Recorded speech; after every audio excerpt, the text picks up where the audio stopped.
Lettre 8. Cher père, j'espère que tu ne m'en voudras pas de te narrer ainsi notre voyage dans ses moindres détails, mais je désire tant que tu puisses te prononcer en pleine connaissance de cause. Je suis sûre que ton noble cœur et ton amour de la justice te feront envisager avec droiture et avec calme les faits que je transcris ici avec tout le respect et l'affection filiale que tu es en droit d'attendre de moi. Après avoir quitté sa propriété de Gilgal, Rabbi Amos nous annonça qu'il se mettait à notre disposition pour nous accompagner au Jourdain où nous pourrions entendre le prophète. En chemin, nous fîmes la rencontre de deux hommes à pied, le bâton à la main, un sac sur l'épaule.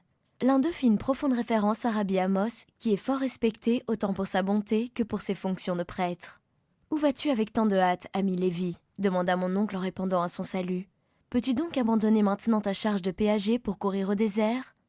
Le voyageur répondit avec un sourire. « Si l'on veut trouver ceux qui doivent l'impôt, bon maître, il ne faut plus rester chez soi de nos jours, mais aller au Jourdain où court tout le monde. En vérité, ce nouveau prophète dépeuple les villes, et nous autres péagers, il nous faut ou rester sans ouvrage ou suivre le flot. » « Tu dis vrai, ami Lévi, reprit Rabbi Amos. Mais n'avais-tu vraiment, en entreprenant ce voyage, d'autre but que de ramasser la monnaie romaine ? Si, je désire moi aussi voir l'homme qui attire à lui les foules de Galilée, de la Décapole, de Jérusalem, de toute la Judée, et même des pays au-delà du Jourdain. Et penses-tu, demanda mon oncle, que cet homme soit vraiment un fils des prophètes ? Il n'opère aucun miracle, quoi qu'on puisse donner ce nom à la puissance de sa prédication, répondit Lévi. Cet homme est un imposteur, ce ne peut être un prophète. Autrement, il eût sanctionné sa mission par des prodiges, intervint d'un ton aigre le compagnon de route de Lévi. Dès le premier instant que nous le vîmes, Marie et moi nous fûmes péniblement impressionnés par l'apparence de cet homme. De petite taille, mal vêtu, l'air maussade, son aspect est plutôt déplaisant. Son respect affecté pour Rabbi Amos me donne la conviction que ce devait être un hypocrite. Cela se lisait aussi dans ses yeux. Rabbi Amos lui lança un regard mécontent en le voyant intervenir dans la conversation. « Comment se nomme ton compagnon, ami Lévi » demanda-t-il pendant que l'autre s'éloignait. « Son nom est Judas, et on l'a surnommé Iscariote. Je l'ai loué pour porter l'argent que je dois encaisser dans les villages. Et comme il faut que je touche les impôts à Gilgal et à Bethabara, il est venu avec moi. Nous arrivions alors en vue du Jourdain, mais nous ne voyions encore personne sur la berge.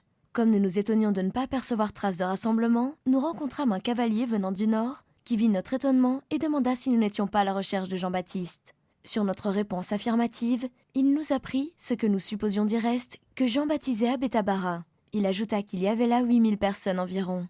« Connais-tu cet homme » demanda Rabbi Amos à Lévi après avoir remercié le voyageur. « J'ai vu que tu le saluais. »« C'est un officier de la maison d'Hérode le tétrarque, répondit-il. Un Israélite jouissant d'une richesse colossale et qui paye à la caisse de l'empereur plus d'impôts que n'importe quel Israélite de Jérusalem à Jéricho. Enfin, cher père, après 2 heures de marche le long des rives riantes du Jourdain, nous aperçûmes une tour carrée en pierre qui s'élevait au-dessus des arbres. Cette tour sert de limite au village de Bethabara. Cette tour, dit Rabbi Amos, a été construite au-dessus de la grotte dont Élie fit pendant quelque temps sa demeure et où Ésaïe chercha un refuge contre ses ennemis. On l'appelle maintenant la tour d'Élie. C'est du sommet de la colline qui se trouve à gauche que le prophète Élie fut enlevé au ciel sur un char de feu. Et près de ce rocher solitaire que vous apercevez dans le lointain, Élisée divisa le Jourdain avec le manteau du prophète.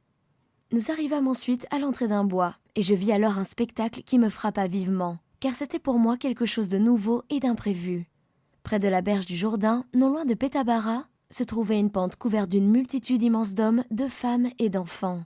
Leurs yeux étaient fixés sur le prophète qui se tenait sur la rive opposée. Le Jourdain est très étroit à cet endroit et on peut le traverser à pied. Et parlait à cette foule innombrable qui l'écoutait avec la plus profonde attention. La voix claire du jeune prophète du Jourdain arrivait distinctement à nos oreilles, si grand était le calme qui régnait dans cette foule. Ne pouvant approcher avec nos mules, nous sautâmes à terre, laissant nos bêtes aux soins des 2 serviteurs, et nous avançâmes à pied à travers la foule tout près du prophète. Nous ne fûmes pas surpris de voir non loin de lui le fiancé de Marie, écoutant avec la plus grande attention et les marques du plus profond respect. Le prophète parlait de la venue du Messie. Oh, que ne puis-je rendre l'éloquence et la puissance de sa parole. Pas de rémission des péchés sans effusion de sang, disait-il avec force. Le baptême d'eau dont je vous baptise est pour la repentance, mais il faut que le sang soit répandu pour que vous soyez lavés de vos fautes. Vous me demandez si le sang des agneaux et des génisses peut enlever le péché ? Non. Le Seigneur déclare dans sa parole qu'il ne prend aucun plaisir à l'effusion de ces flots de sang. Pourquoi donc, ô prophète, demanda un lévite près de lui, les sacrifices sont-ils ordonnés dans la loi de Moïse ? Pourquoi l'autel dans le temple? Pourquoi le sacrifice quotidien de l'agneau? Pourquoi, répéta le prophète, les yeux remplis du souffle de l'inspiration. Pourquoi, si ce n'est pour servir d'image, d'ombre au vrai sacrifice que Dieu a préparé depuis la création du monde? Oh, enfants d'Israël, le temps est arrivé où vos yeux vont s'ouvrir. Voici, le Messie vient, et vous le verrez, et vous croirez en lui. Plusieurs personnes se présentèrent alors pour être baptisées. Pendant que le prophète accomplissait cet acte, je vis descendre de la petite colline où Élie fut enlevé au ciel, Lazare, le frère de Marthe, accompagné d'un autre jeune homme à peu près du même âge que lui. Son air bienveillant et paisible me frappa aussitôt. « Ce doit être l'ami de Lazare, me dit Marie. » Vois avec quelle dignité calme il regarde la foule, tout en paraissant en même temps vouloir éviter qu'on le remarque. Il était vêtu d'une robe bleu foncé flottant autour de son corps. Sa tête était nue, et selon la coutume des Nazaréens, sa chevelure retombait sur ses épaules.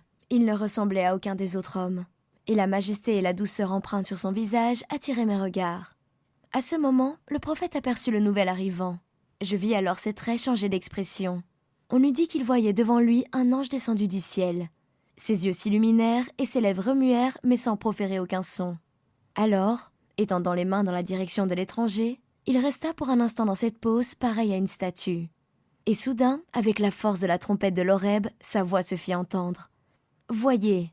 La foule tourna les yeux dans la direction que lui indiquait le prophète et vit Lazare et son ami. « Vous m'avez demandé à quoi sert le sacrifice quotidien, continua l'homme de Dieu. Le jour est venu où il deviendra inutile. Voici, et désignant de nouveau l'étranger, voici celui qui enlèvera les transgressions du monde. C'est lui qui vient après moi et qui était avant moi. C'est de lui que je rends témoignage comme étant le Messie, le Fils du Dieu Très-Haut. Voici le Christ de Dieu, le véritable et seul agneau, dont le sang peut laver toutes nos iniquités. Il a séjourné au milieu de vous, il a parcouru vos rues, il s'est assis dans vos demeures, et moi, je le connaissais, mais j'ignorais que ce fût le Messie.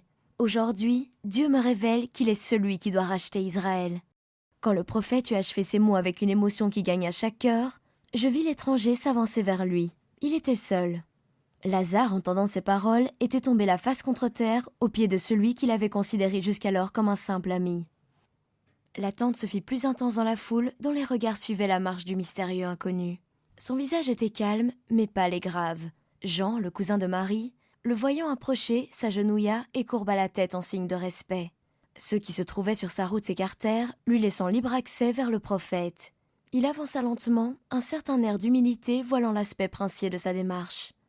Le prophète, en le voyant arriver, le regarda avec plus de respect encore que tous les autres spectateurs, me sembla-t-il.